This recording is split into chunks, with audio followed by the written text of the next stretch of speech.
The sirens came first, a distant wail that grew louder by the second until they dominated the Manhattan air. Traders at the New York Stock Exchange paused mid-transaction, their voices dying in their throats as the sound multiplied. Blue and red lights flashed through the floor-to-ceiling windows of the Grand Trading Hall, reflecting off computer screens where numbers had just started to twitch downward. Then came the shouting. "NYPD! Everybody down! Down on the ground now!" Black-clad figures burst through the main entrance, assault rifles raised, faces obscured behind tactical helmets. The traders froze, disbelieving. This wasn't supposed to happen. Not here. Not on Wall Street. I said down. The command was followed by the sound of a flashbang grenade. The deafening blast sent panic rippling through the room. 500 of the world's most powerful financial players dropped to their knees, hands raised or pressed to their ears. Some screamed, others whimpered. A few reached for phones, desperate to make one last call or trade before whatever was happening fully unfolded. Outside, a helicopter thundered overhead, its spotlight cutting through the morning sun. Television crews, already in position for what was supposed to be a record-breaking trading day, swung their cameras from prepared market analysts to the unfolding chaos. "We're getting reports of a major terrorist operation targeting the financial district," a CNN anchor was saying, her voice tight with controlled panic. "The authorities are evacuating all buildings within a 10-block radius of the New York Stock Exchange." Inside, handcuffs bit into the wrists of confused executives. "There's been a mistake," a silver-haired man in an impeccable suit pleaded, as an officer zip-tied his hands. "I'm the CEO of—" "Save it." The officer cut him off. "We have credible intelligence of an imminent attack coordinated from inside this building." As the raid continued, the numbers on the trading boards began to plummet. First hundreds of points, then thousands. The single largest drop in the history of the market was happening in real time, accelerated by algorithmic trading programs responding to the chaos. And 16 miles away, in a modest suburban house in New Jersey, Karen Winters watched the television with a small, satisfied smile playing at the corners of her mouth. Just 12 hours earlier, the trading floor had hummed with anticipation. Quarterly earnings reports from the 5 biggest tech companies were scheduled for release at the opening bell, along with promising unemployment numbers and a potential Federal Reserve announcement on interest rates. All signs pointed to a banner day. Richard Winters, Chief Financial Officer of Quantum Sphere Investments, had spent the night in his corner office on the 38th floor, fine-tuning the algorithm that would make his firm billions by day's end. At 53, he still had the stamina of a man half his age, fueled by ambition and a proprietary blend of nootropics his company had developed specifically for high-performance trading days. Richard adjusted his Hermes tie, smoothing it down over his tailored shirt as he prepared for the morning briefing. His team would be arriving soon, 25 of the sharpest financial minds money could buy, all orchestrated by his expertise. "Mr. Winters." His assistant Michael appeared at the door, a tablet in hand. "Your ex-wife called the office line 3 times this morning." Richard's jaw tightened. "Did she say what she wanted?" "Just that it was urgent. Something about the settlement." "Block her number. Today of all days. I can't deal with Karen's drama." Michael nodded and disappeared, leaving Richard to stare out at the Manhattan skyline. The divorce had been finalized 4 months ago, but Karen still found ways to insert herself into his life.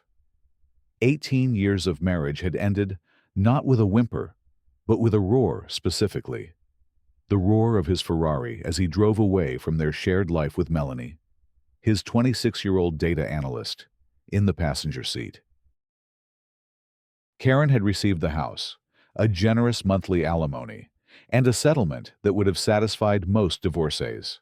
But she hadn't gotten what she really wanted: a controlling interest in Quantum Sphere, the company they had technically founded together 20 years ago, though Richard had always been the face and financial genius behind it.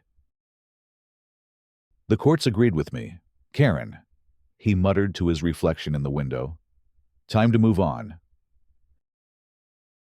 Across the river in New Jersey, Karen Winters sat in the kitchen of what had once been their shared weekend retreat, now her primary residence. At 51, she still maintained the beauty that had first attracted Richard: sleek blonde hair, clear blue eyes, and a smile that could charm board members and waitstaff alike. But that smile had taken on a brittle quality over the past year. She stared at her phone, then at the business card beside it. Stanley Briggs, FBI Financial Crimes Division. They'd met at a charity gala 2 weeks ago, and he'd been very interested in her background at Quantum Sphere. Very interested indeed in what she might know about the company's trading practices. But that wasn't the card she reached for now. Instead, she picked up her personal phone and dialed a number she'd never called before. Her hands trembled slightly. 911. "What's your emergency?" Karen took a deep breath, her voice transforming into something shaky, frightened. "I need to report a terrorist threat at the New York Stock Exchange. My ex-husband, Richard Winters. He's planning something terrible. Today." The dispatcher's voice sharpened.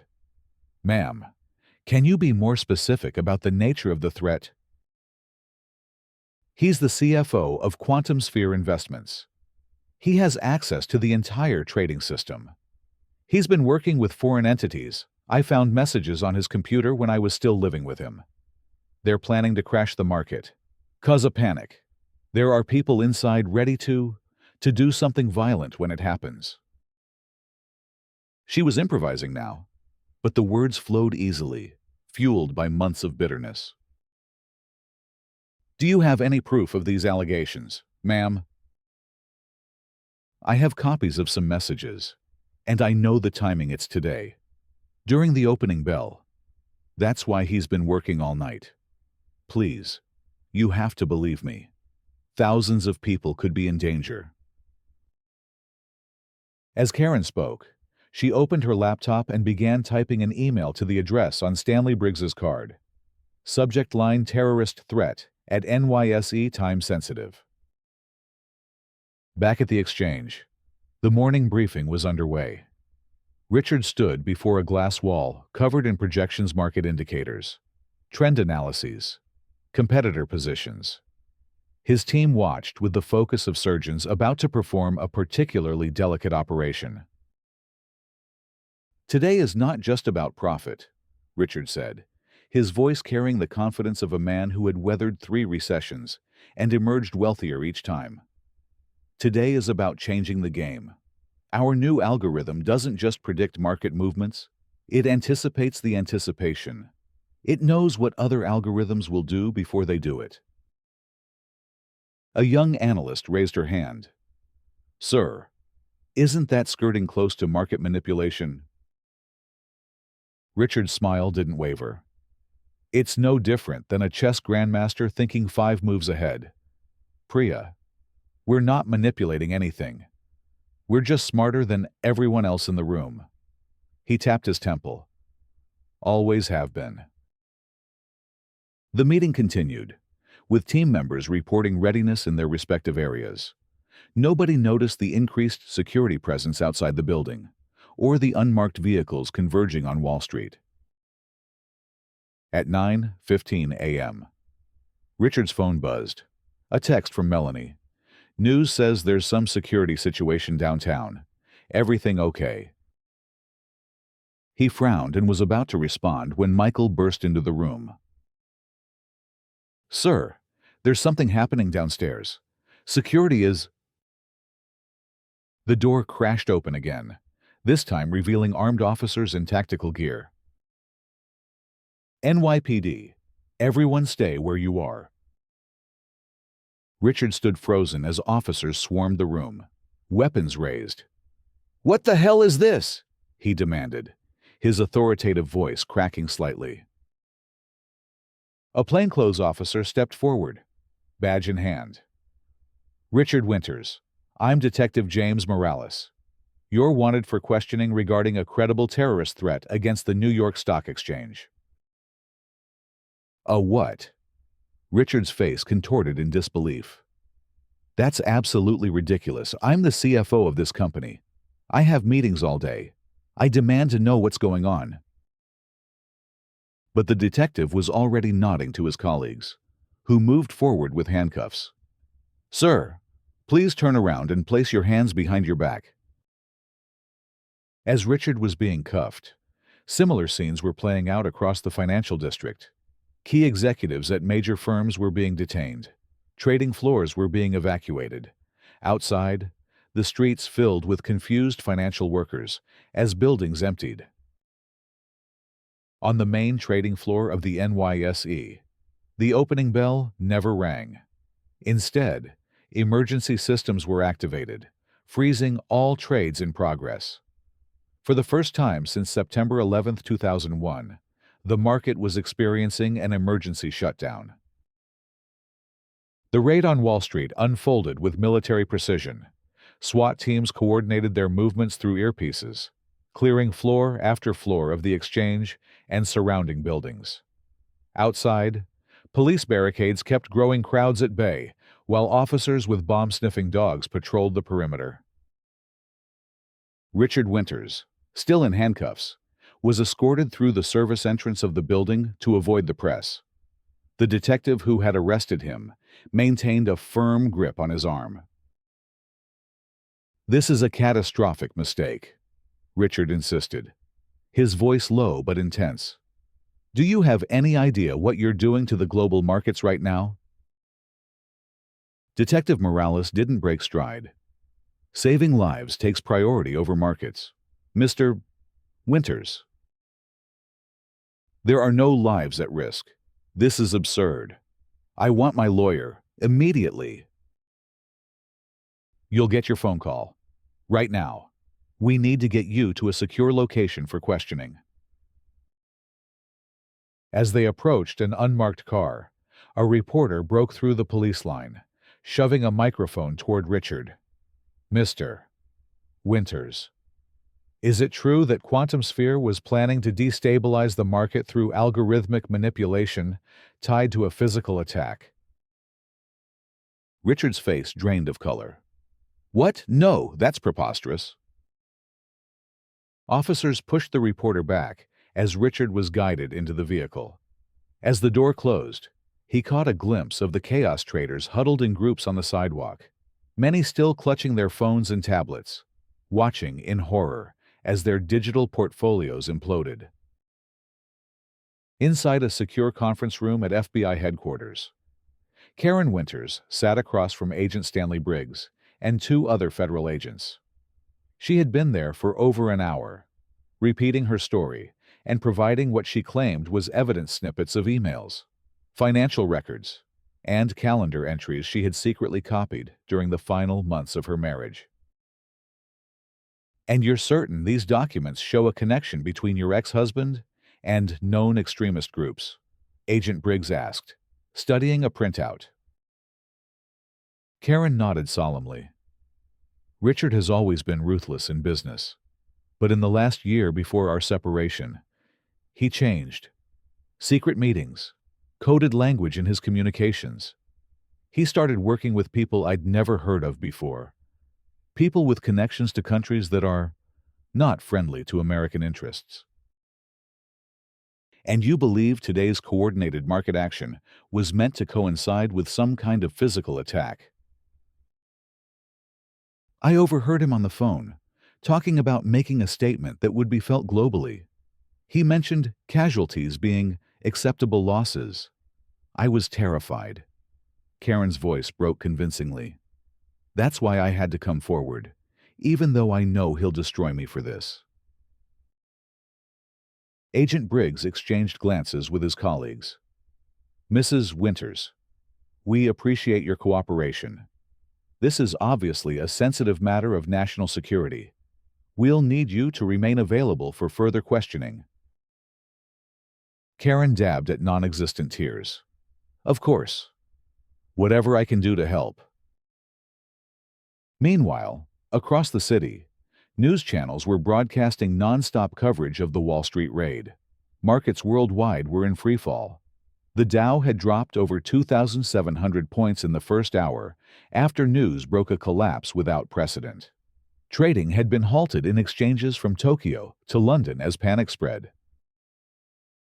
At the White House, the president was being briefed in the Situation Room.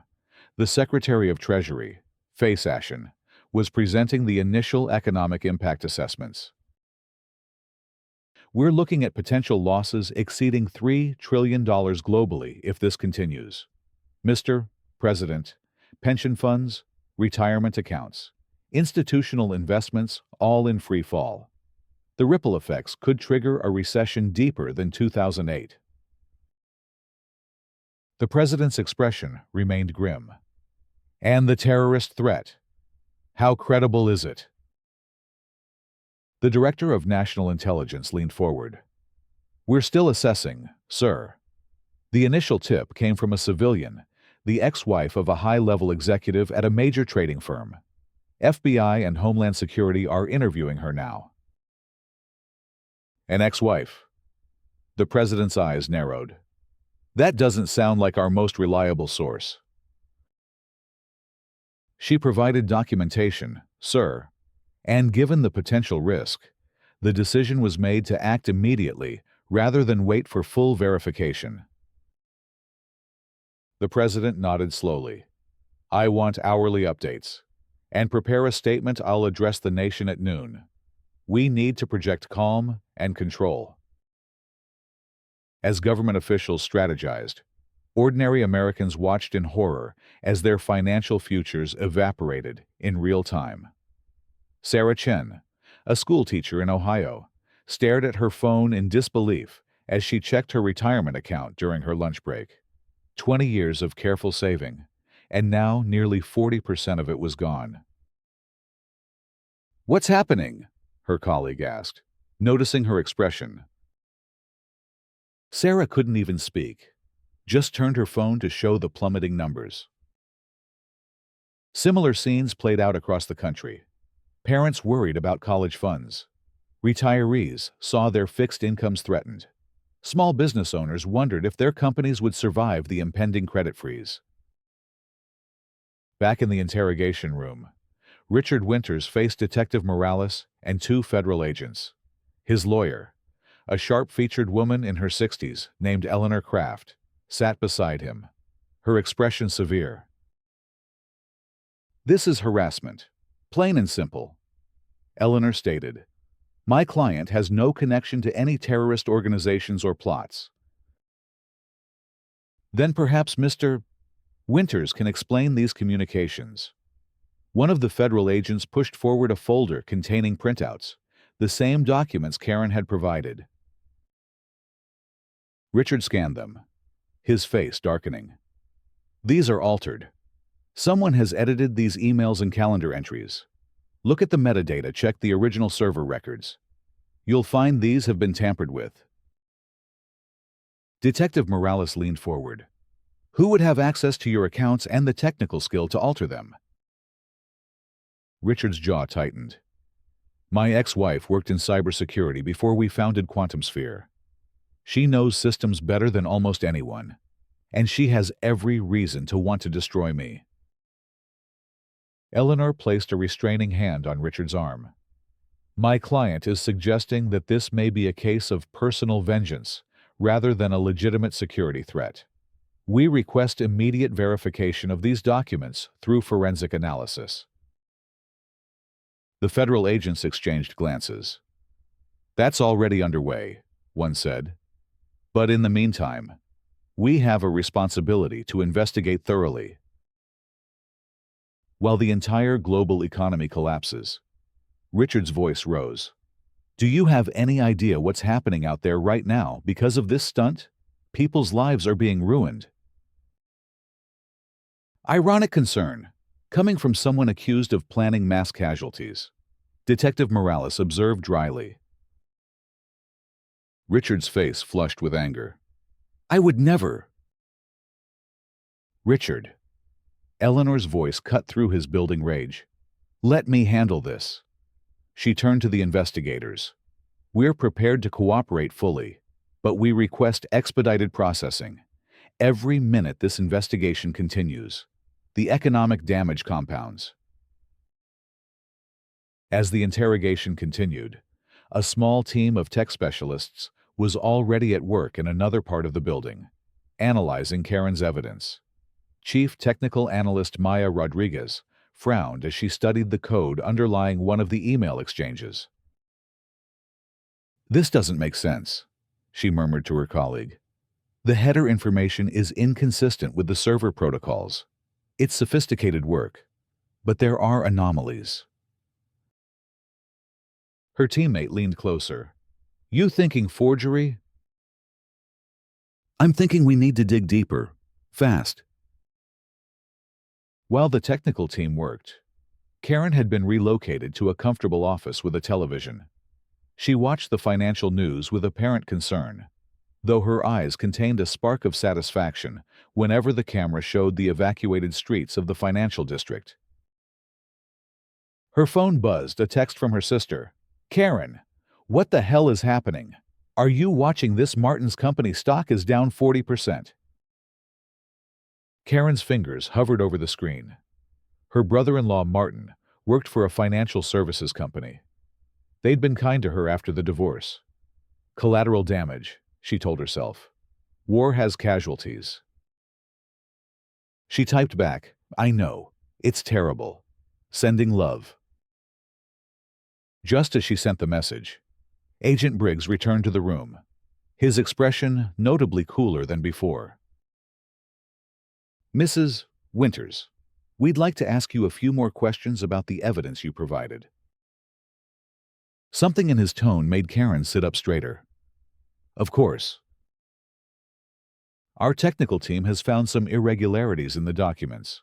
Specifically, they appear to have been altered recently. Karen maintained her composure. Richard has friends everywhere in the financial world. He could easily have someone changing records to protect himself. That's interesting, Agent Briggs said, taking a seat across from her. Because what our team found suggests the alterations were made using a specific cryptographic signature, one associated with a security protocol you developed for QuantumSphere in 2019. For the first time, Karen's confident facade cracked slightly. That's impossible. That protocol was implemented across the company. Anyone could have used it. Perhaps, but not everyone would know how to manipulate it so specifically. He pulled out his phone and placed it on the table between them. We've also been reviewing your recent communications. Would you care to explain these calls to emergency services this morning? Karen's mouth went dry. I was reporting what I believe to be a legitimate threat. And these searches on your personal devices. He scrolled through a list. Maximum penalties for market manipulation. False police reports consequences. How to forge electronic documents. Karen felt the walls closing in.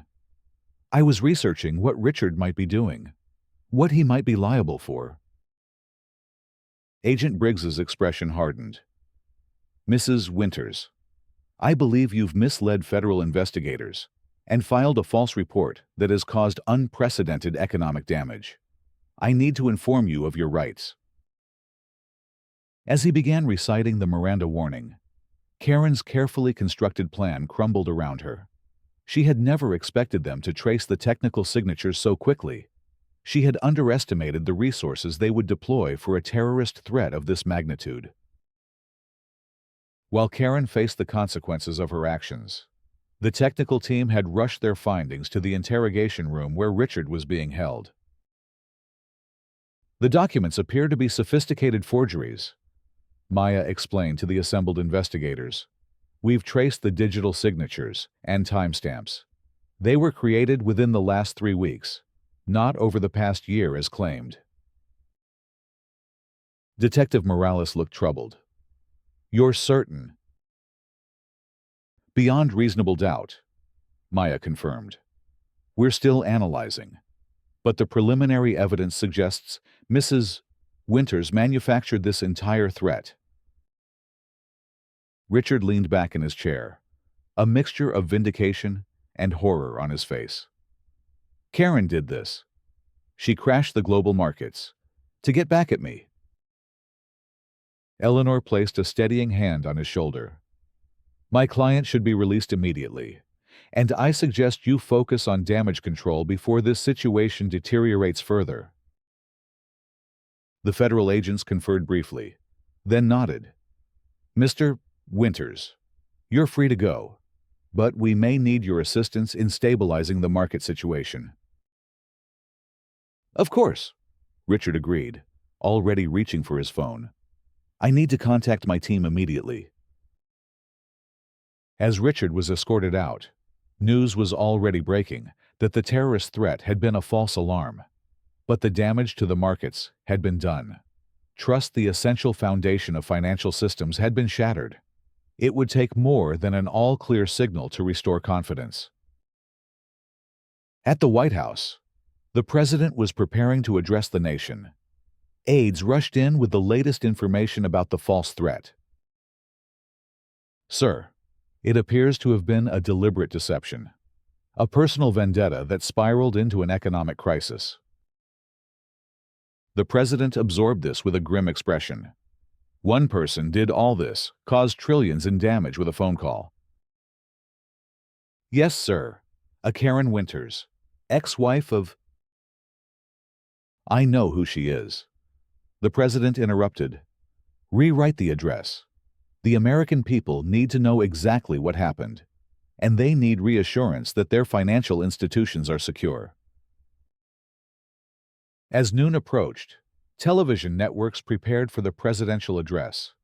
In homes and offices across America, people gathered around screens, desperate for answers about their vanishing wealth. Sarah Chen, the schoolteacher from Ohio, sat in the faculty lounge with her colleagues, all of them silent as they waited for information that might tell them whether their financial futures could be salvaged. At exactly 1200 p.m. Eastern Time, the president appeared on screens nationwide. My fellow Americans, today, our nation experienced what appeared to be a threat to our financial security. I can now confirm that there was no terrorist plot. The New York Stock Exchange and our financial institutions were never in physical danger. A collective sigh of relief swept across the country. However, the president continued, we have experienced a different kind of attack, one that targeted our economic stability through deliberate deception. A false report, made maliciously, triggered today's market collapse. The president went on to outline emergency measures being implemented. Trading would resume under controlled conditions. The Federal Reserve was providing emergency liquidity, and international partners were coordinating responses. The person responsible for this act of economic sabotage is in custody and will face the full consequences of their actions under federal law. Let me be clear, an attack on our financial systems is an attack on our national security, and we will respond accordingly. As the president spoke, Karen Winters was being processed at the Federal Detention Center. The charges were still being compiled, but they would be extensive, making false statements to federal officers, filing a false report, market manipulation, and potentially even acts of terrorism against critical infrastructure. In the visitors area, Richard waited. When Karen was brought in, he barely recognized her. Gone was the confident, polished woman who had shared his life for 18 years. In her place was someone diminished, her makeup-free face showing every day of her 51 years. "Was it worth it?" he asked quietly as she took the seat across from him, separated by bulletproof glass. Karen's laugh was hollow. "You really have to ask. You took everything from me. Richard, the company I helped build, the life we created together, my future, all for a younger model who admired your brilliance. So you decided to take down the global economy as revenge." Richard leaned forward. "Karen, you're brilliant. You always have been. That's why I fell in love with you. You could have started over, built something new." "Like you did?" Her voice was bitter. "With my ideas, my work, pushed to the background while you took the spotlight." Richard sighed. "I never meant to erase your contributions. But this," he gestured to encompass their situation, "the economic disaster beyond the walls. This isn't you. This is madness." For a moment, something like regret flickered across Karen's face. Then it hardened into resolve. "I may have lost, but so did you. Quantum Sphere will never recover from this. Your reputation is tied to mine now, forever. When people hear the name Richard Winters, they'll think of the man whose ex-wife crashed the market. Your precious legacy is in tatters." Richard stood up. "Goodbye, Karen. I'll make sure you have good legal representation. Not for your sake, but because despite everything, we once built something meaningful together." As he turned to leave, Karen called after him. "It was never about the money, Richard. It was about recognition, about being seen." Richard paused but didn't turn back. "Everyone sees you now. Karen, I hope it was worth the cost." In the days that followed, the financial world began its slow recovery. Trading resumed under tight controls, with circuit breakers and human oversight supplementing the algorithmic systems. The initial panic had caused a 37% drop across major indices, the largest single-day percentage loss in history. But as confidence gradually returned, markets clawed back some of those losses. 2 weeks after what the media had dubbed the Karen crash, Congress convened a special hearing. Richard Winters was among those called to testify about the events and their aftermath. The hearing room was packed with journalists, financial experts, and citizens who had lost significant portions of their wealth in the crash. Richard approached the witness table, aware of the weight of their collective gaze. Senator Eleanor Bradford, chair of the Banking Committee, fixed Richard with a stern look. "Mr. Winters, while you were not responsible for the false alarm that triggered these events, many have suggested that the extreme market reaction reveals fundamental instabilities in our financial system. Would you agree?" Richard leaned toward the microphone. "Senator, what we witnessed was not a failure of the markets themselves, but a failure of trust. Financial systems operate on the assumption that information is generally reliable. When that assumption is violated at the highest levels, with claims of terrorism and insider threats, the system reacted as designed. It froze to prevent further damage based on potentially corrupted information. Some would say that a system so vulnerable to disruption is inherently flawed." The senator pressed.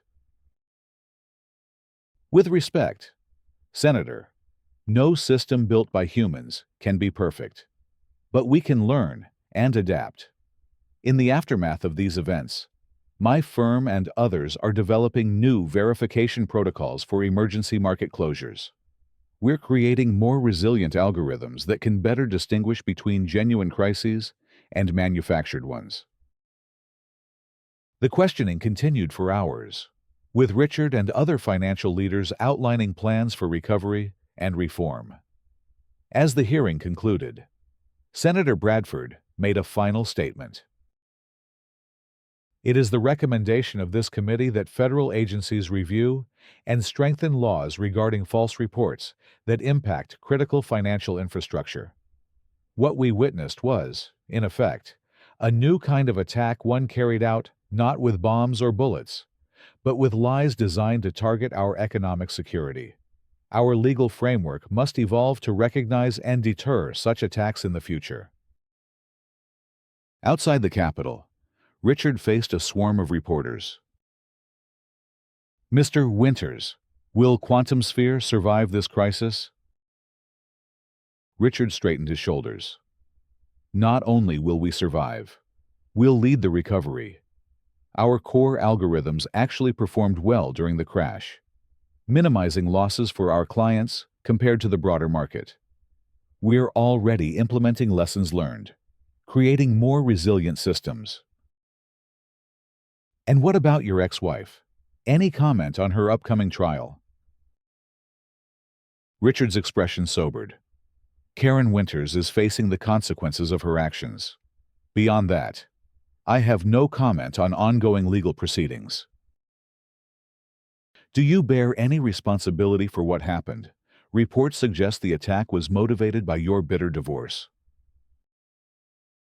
For a moment, Richard considered a defensive response. Instead, he paused, then spoke carefully.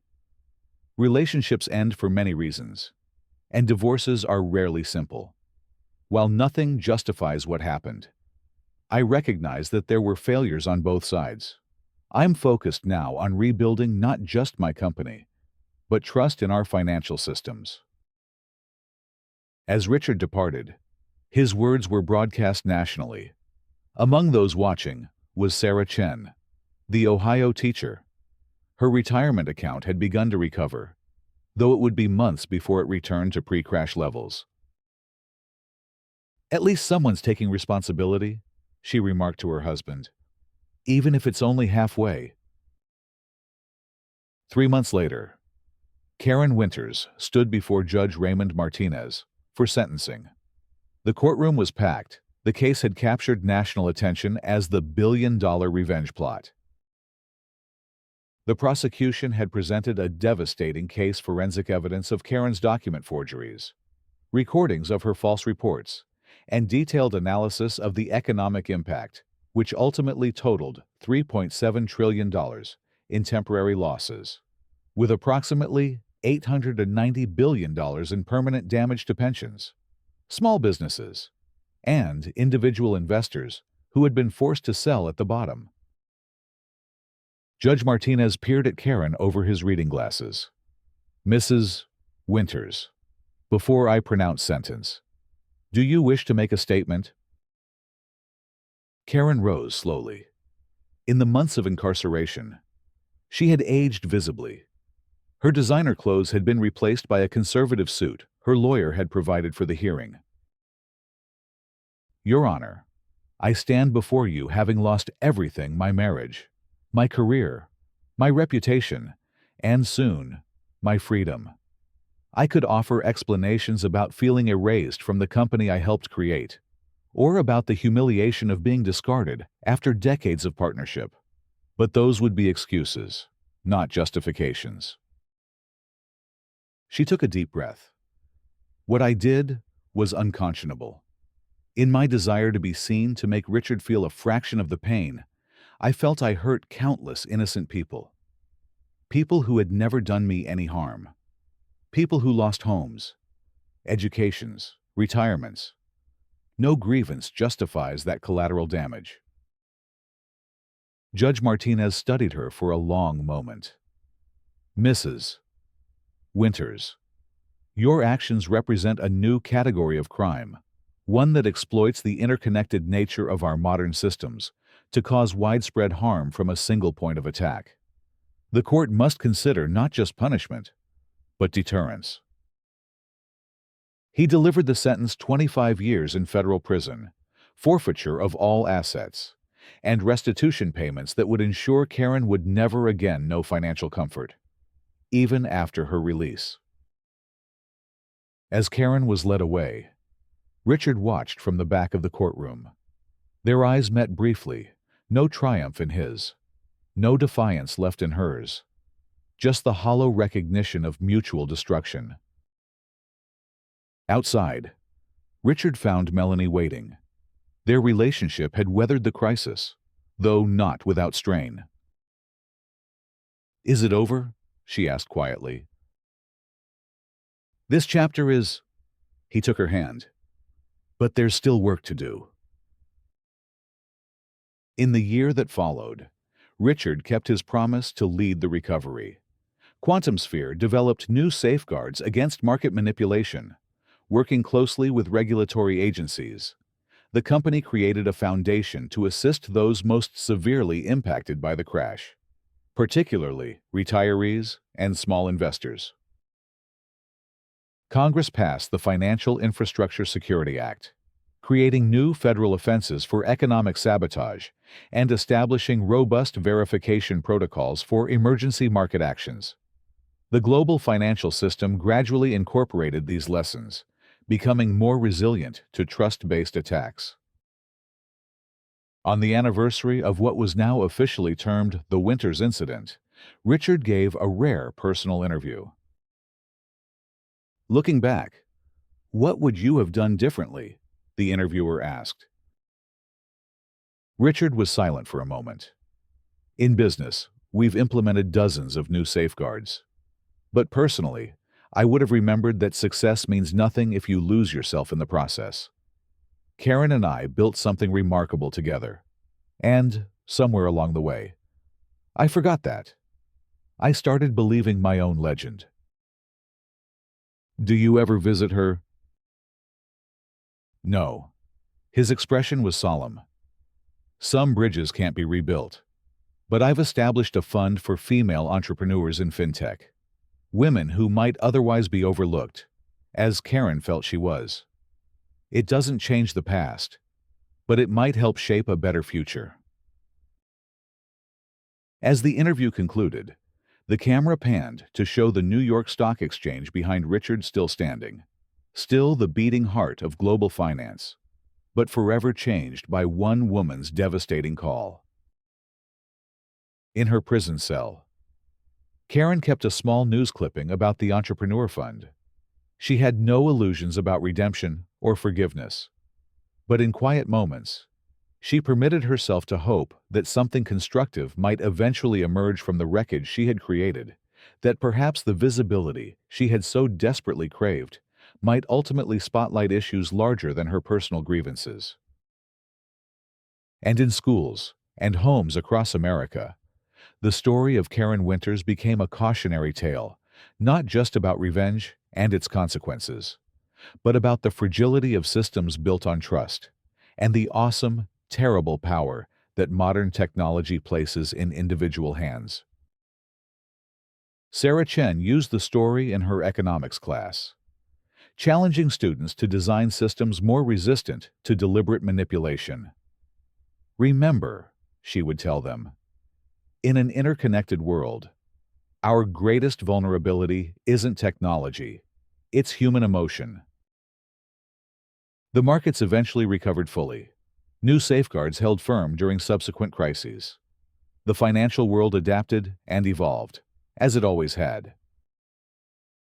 But something fundamental had changed in the collective consciousness, a recognition that in our modern age, the most dangerous weapons might not be physical at all, but lies told at precisely the right moment, in precisely the right way, by someone with nothing left to lose. And on Wall Street, where memory is supposedly short and only money matters, they still speak in hushed tones about the day when one angry woman brought the global economy to its knees with nothing more than a phone call and a desire to be seen.